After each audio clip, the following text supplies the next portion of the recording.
ये कहानी एक ऐसे वैम्पायर की है जो पिछले 200 सालों से जिंदा है। न वो कभी बूढ़ा हो सकता है, न कभी मर सकता है, लेकिन उसकी जिंदगी में पश्चाताप के अलावा कुछ भी नहीं है। Bollywood silver screen presenting interview with the vampire. ये कहानी शुरू होती है सैन फ्रांसिस्को से, जहां पर एक रिपोर्टर जिसका नाम डैनियल है, वो एक आदमी का इंटरव्यू लेने के लिए आया है। इस आदमी का नाम लुइस है और इसका दावा है कि ये इंसान नहीं बल्कि वैम्पायर है। लेकिन डैनियल को उस पर विश्वास नहीं होता और उसे विश्वास दिलाने के लिए लुइस कहता है क्यों ना लाइट जला दें। डैनियल कहता है कि मैंने सुना था कि वैम्पायर्स को लाइट्स पसंद नहीं होती। लुइस कहता है ऐसा नहीं है। लुइस लाइट का स्विच ऑन करता है और अगले पल वो डैनियल के सामने होता है। ये देखकर वो पूरी तरह से घबरा जाता है। वो उससे पूछता है कि तुम इतनी स्पीड से यहाँ पर कैसे आए। लुइस उसे कहता है कि मैं भी तुम्हारी तरह मांस और खून से बना हूं, बस मैं पिछले 200 सालों से इंसान नहीं हूं। और अब डैनियल को विश्वास हो जाता है कि लुइस सच कह रहा है और कहानी यहां से जाती है आज से 200 साल पहले, यानी कि फ्लैशबैक में। और ये वक्त होता है सन 1791 का। इस वक्त में लुइस पूरी तरह से एक इंसान होता है। उसकी उम्र 24 साल होती है, लेकिन उसने अपने आप को पूरी तरह से नशे में डुबा लिया होता है। इसकी वजह उसकी पत्नी होती है जो प्रेग्नेंट थी और उसकी मृत्यु हो गई, यानी कि उसने अपने बच्चे को और अपनी पत्नी को खो दिया। इसीलिए अब उसके अंदर जिंदा रहने की कोई इच्छा नहीं होती, ना कुछ पाने की ना कुछ खोने की। एक रात को जब वो जुआ खेल रहा होता है तो वो उस जुए में अपना सब कुछ लगा देता है, पर किस्मत उसका साथ देती है। वो इस बाजी को जीत जाता है। उसके पत्ते इतने बेहतरीन होते हैं कि उसके सामने वाला खिलाड़ी ये सोचता है कि इसने चीटिंग की है। वो अपनी गन निकालकर उसकी तरफ तान देता है, लेकिन लुइस इससे डरता नहीं है। वो अपनी शर्ट का बटन खोलकर कहता है कि मुझे मार दो, मैं जिंदा रहने के पेन से मुक्ति चाहता हूँ। ऊपर खड़ा हुआ एक साये सब कुछ देख रहा होता है। लुइस वहां से बाहर निकल जाता है और तभी एक चोर उसकी गर्दन पर चाकू रख देता है। वो कहता है जितने पैसे तुम्हारे पास है वो सब के सब मुझे दे दो। लेकिन इससे पहले कि वो कुछ करता, पीछे से एक साया उसे उठाकर फेंक देता है और अगले पल एक साया अंधेरे से बाहर निकलता है। ये वही साया है जो ऊपर से लुइस को देख रहा था। ये इंसान नहीं है बल्कि ये वैम्पायर है। इसका नाम लेस्टेट होता है और लेस्टेट लुइस की गर्दन पर काटता है, जिससे वो पूरी तरह से मदहोश हो जाता है। लेस्टेट लुइस से पूछता है क्या तुम अभी भी मरना चाहते हो, या जो तुमने टेस्ट किया ये काफी है। वो कहता है कि ये काफी है। लेस्टेट उसे छोड़ देता है और अगली रात वो उसके घर पर जाता है। वो लुइस से कहता है कि मैं जानता हूं कि तुम जिंदा नहीं रहना चाहती, इसीलिए मौत और जिंदगी के बीच में मैं तुम्हें एक चॉइस दूंगा। अगर तुम चाहो तो तुम मर सकते हो और चाहो तो तुम जिंदा रह सकते हो, वो भी जवान रहकर। ना तुम्हें दुख होगा, ना तकलीफ, ना किसी तरह की बीमारी। ये एक अलग तरह का जीवन होगा। लुइस इस बात के लिए मान जाता है क्योंकि उसकी जिंदगी में जिंदा रहने का कोई भी मोटिवेशन, कोई भी मतलब नहीं होता। और लेस्टेट उसकी गर्दन पर काटता है, जिससे वो पूरी तरह से मदहोश होता है और वो जिंदगी और मौत की उस दहलीज पर पहुंच जाता है जहां पर उसे ये फैसला करना है कि अब वो जिंदा रहना चाहता है या मरना चाहता है। वो जिंदा रहने का फैसला करता है, इसीलिए लेस्टेट उसे अपना रक्त पिलाता है, जिसकी वजह से वो एक बार फिर से जिंदा हो गया। लेकिन उसके अंदर उसकी आत्मा नहीं है। अब वो इंसान नहीं रहा बल्कि वो एक वैम्पायर बन गया है जो कभी भी धूप में नहीं जा सकता, क्योंकि धूप में जाने से वैम्पायर्स की स्किन जल जाती है, वो खत्म हो जाते हैं। इसीलिए दिन के वक्त वो ताबूत के अंदर सोते हैं और रात को ये शिकार पर निकलते हैं। इनका शिकार इंसान होते हैं जिनका खून पीकर ये जिंदा रहते हैं। लेकिन धीरे धीरे लुइस का ये फैसला एक गिल्ट में बदल जाता है, क्योंकि वो इंसानों को नहीं मारना चाहता, उनका रक्त नहीं पीना चाहता। पर अब शायद वापस जाने के लिए बहुत देर हो चुकी है। और एक दिन जब ये दोनों की दोनों एक पार्टी में जाते हैं तो वहां पर एक लेडी होती है जिसके 2 डॉग्स भी होते हैं। लुइस उस लेडी और उसके डॉग्स के साथ पार्टी से बाहर निकल जाता है और जब लुइस उस लेडी का खून पीने ही वाला होता है तो वो अपने आप को कंट्रोल कर लेता है और वो उसकी जगह उसके डॉग्स को मारकर उनका खून पी लेता है। ये देखकर वो लेडी पूरी तरह से डर जाती है, वो चीखने चिल्लाने लगती है। लेकिन इससे पहले कि वहां पर कोई आता, वहां पर लेस्टेट आ जाता है और वो उस लेडी को मार देता है। लुइस को ये देखकर बहुत गुस्सा आता है और वो लेस्टेट के ऊपर हमला कर देता है। लेस्टेट कहता है कि तुम जानते हो कि तुम मुझे मार नहीं सकते, और वो वहां से चला जाता है। अब लुइस इंसानों का रक्त पीना बंद कर देता है। वो जानवरों का ही रक्त पी रहा होता है, लेकिन इससे उसे कमजोरी आना शुरू हो जाती है। साथ ही साथ यहाँ पर इन दोनों के बहुत सारे गुलाम भी होते हैं जो इनके लिए काम करते हैं। और जब वो नदी में देखते हैं तो उन्हें बहुत सारी डेड बॉडीज मिलती है, जिससे उन्हें अपने मालिक पर शक होना शुरू हो जाता है। और उसी शाम को जब लुइस घर पर होता है तो उनकी जो मेड होती है वो उसे खाना देने के लिए आती है। और अब लुइस अपने आप को कंट्रोल नहीं कर पाता, वो उसके हाथ को काटना शुरू कर देता है, जिससे उसकी मेड बेहोश हो जाती है। और अब बाहर आग की मशाले लेकर उनके जितने भी गुलाम होते हैं वो सब के सब इनकी हवेली के बाहर आ जाते हैं। लेकिन इससे पहले कि वो सब अंदर आते, लुइस अपनी मेड को लेकर बाहर आता है और वो कहता है कि आज के बाद तुम सब के सब आजाद हो। तुम्हारा जो मास्टर है वो एक शैतान है, ये जगह श्रापित है, तुम सब यहाँ से चले जाओ। और वो उनसे मशाल लेकर पूरी हवेली में आग लगा देता है। वो खुद भी जलकर मरने वाला होता है कि तभी वहां पर लेस्टेट आ जाता है और वो लुइस की जान बचा लेता है। लेकिन अब भी लुइस ऐसी जिंदगी नहीं जीना चाहता, इसीलिए किसी भी इंसान का खून नहीं पी रहा होता। पर उसे ताकत के लिए खून की जरूरत तो है, इसीलिए उसे चूहों का खून पीना पड़ता है। अब शहर में प्लेग फैल जाता है और जब लुइस एक घर के अंदर जाता है तो वो देखता है कि वहां पर एक छोटी सी बच्ची अपनी मॉम की डेड बॉडी के सामने बैठकर रो रही है। उसकी मॉम प्लेग से मर गई है। और जब वो बच्ची लुइस के गले लगती है तो लुइस अपने आप को नहीं रोक पाता, वो उसकी गर्दन पर काट लेता है। तभी वहां पर लेस्टेट आ जाता है और वो हंसना शुरू कर देता है। वो लुइस को कहता है, कहाँ गई तुम्हारी फिलॉसफी, तुम कहते थे तुम कभी भी इंसान का खून नहीं पियोगे। लुइस भी अब होश में आ जाता है और उसे इस बात का बहुत गिल्ट होता है कि उसने एक बच्ची की गर्दन पर काटा, उसकी वजह से उसकी जान चली गई। लुइस यहाँ से चला जाता है और वो एक नाले के पाइप में रहना शुरू कर देता है जहां पर वो चूहों का खून पीता है। और एक दिन उसके पास लेस्टेट आता है, वो कहता है मैं तुम्हें कहीं ले जाना चाहता हूँ। और वो उसे अपने साथ अपने घर लाता है जहां पर वो बच्ची जिसे लुइस ने काटा था वो अब भी जिंदा होती है। लुइस को ऐसा लग रहा था कि उसने उस बच्ची को मार दिया। उसे जिंदा देखकर उसे खुशी होती है, पर लुइस के काटने के बाद ये बच्ची बहुत कमजोर हो गई है, इसीलिए लेस्टेट इसे वैम्पायर बनाना चाहता है। लुइस उसे ऐसा करने से मना करता है। लेस्टेट उसे कहता है तुम चाहते हो कि बच्ची मर जाए।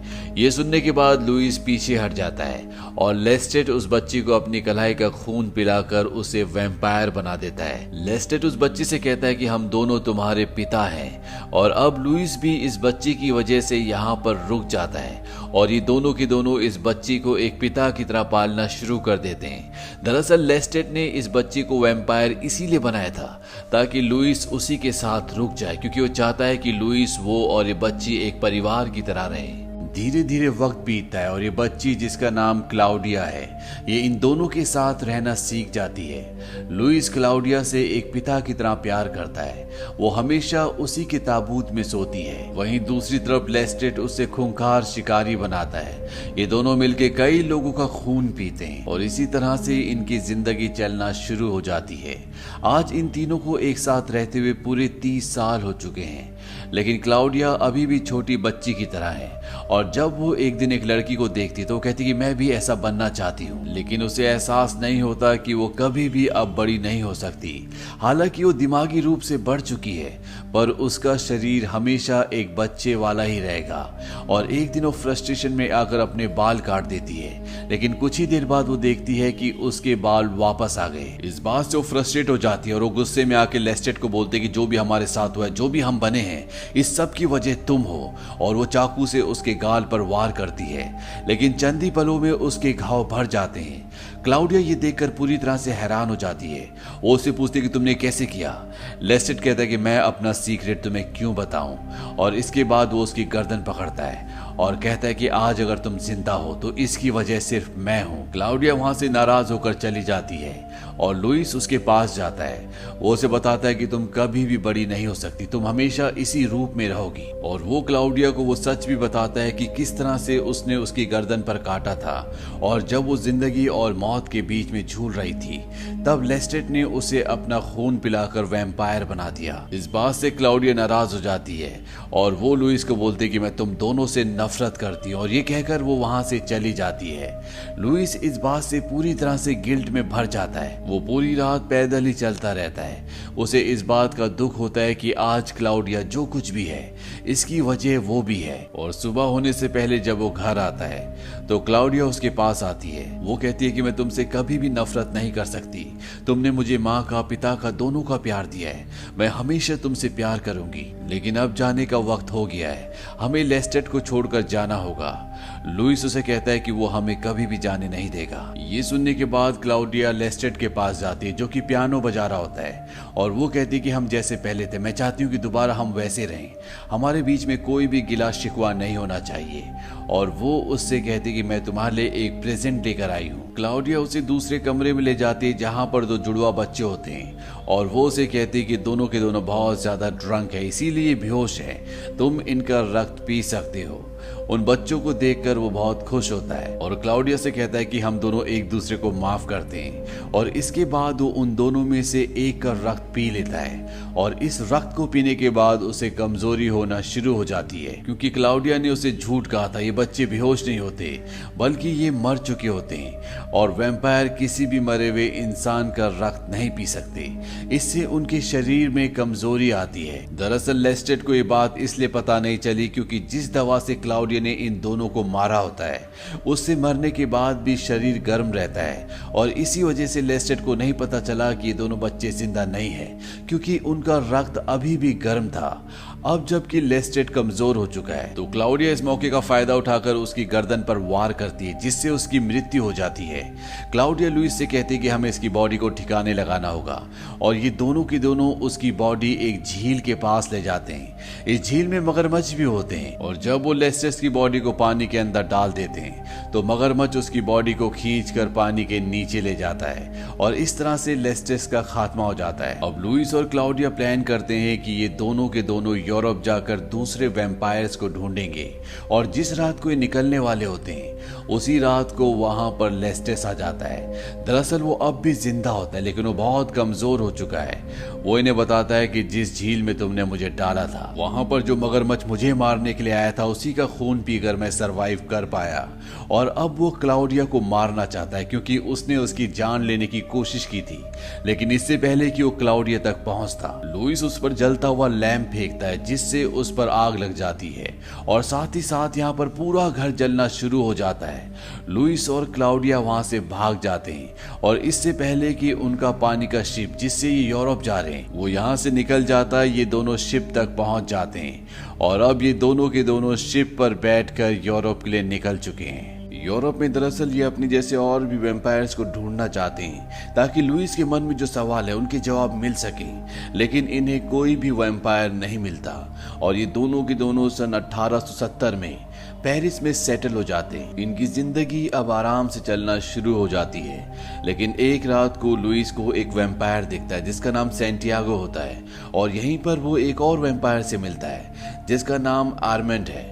आर्मेंड उसे एक थिएटर में प्ले देखने के लिए इनवाइट करता है, और अगले दिन लुइस और क्लाउडिया वहां पर पहुंच जाते हैं। प्ले में जितने लोग भी परफॉर्म कर रहे होते हैं सब के सब वैम्पायर्स होते हैं, लेकिन दुनिया को इनकी सच्चाई नहीं पता। प्ले खत्म होने के बाद लुइस और क्लाउडिया उस जगह जाते हैं जहां पर सभी वैम्पायर्स रहते हैं। वहां पर लुइस आर्मेंड से पूछता है कि हम कौन हैं, हम क्या हैं, लेकिन उसके पास उसकी इस बात का कोई जवाब नहीं होता।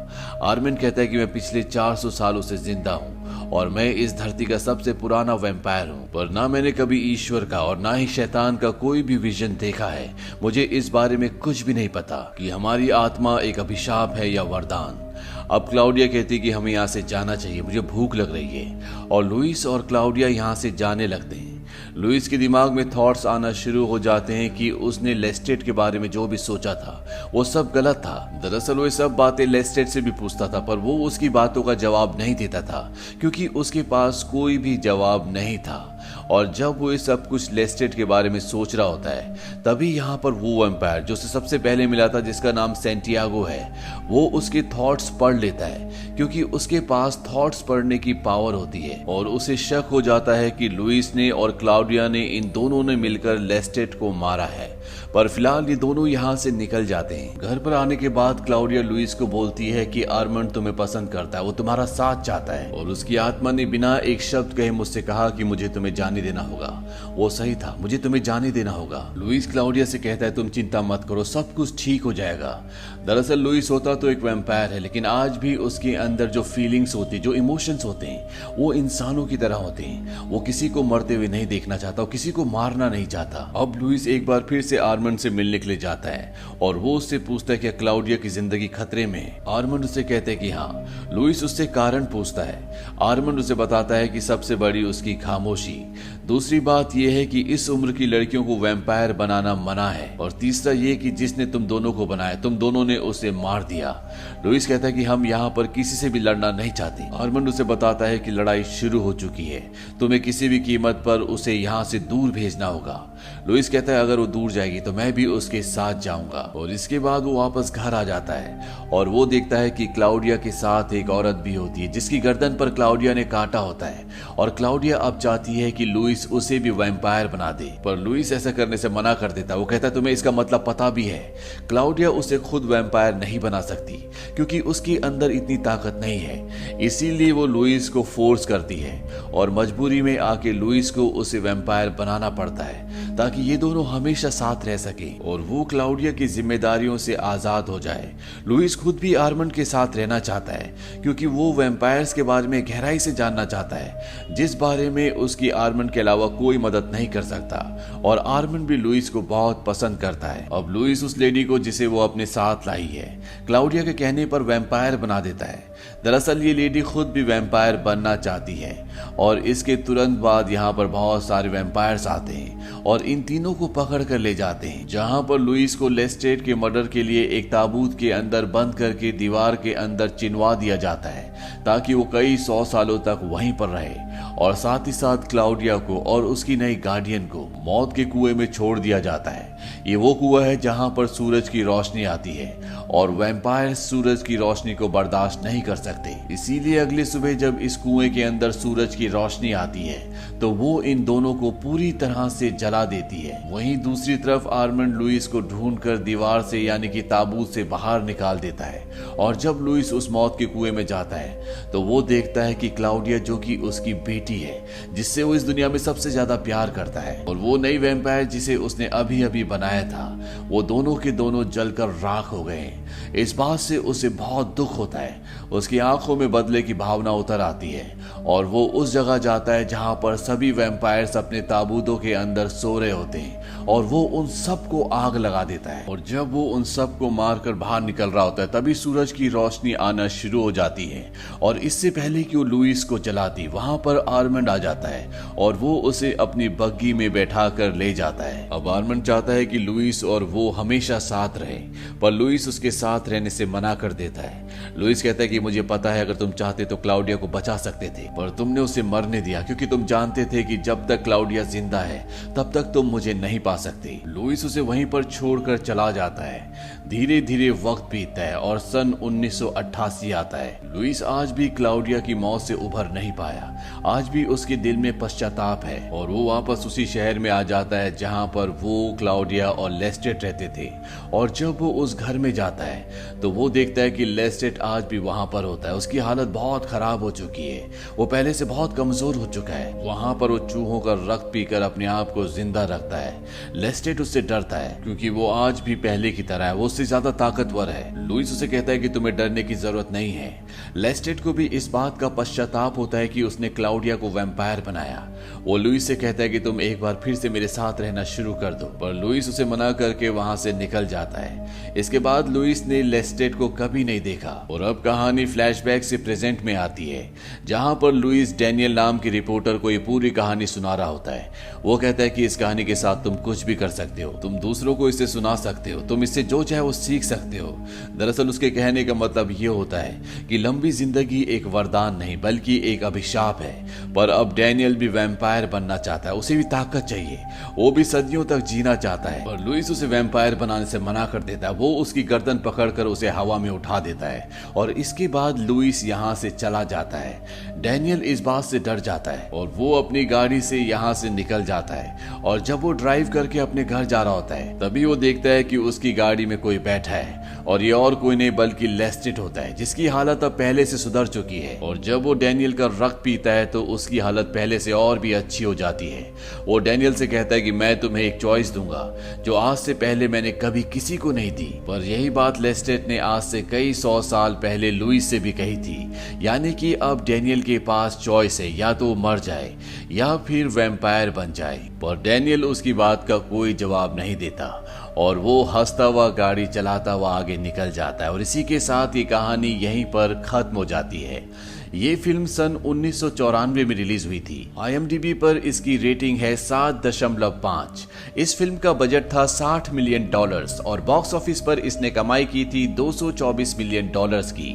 सन 2002 में इसका सेकंड पार्ट भी बना था जिसका नाम है क्वीन ऑफ द डैम्ड। उम्मीद करते हैं कि ये कहानी आपको पसंद आई होगी।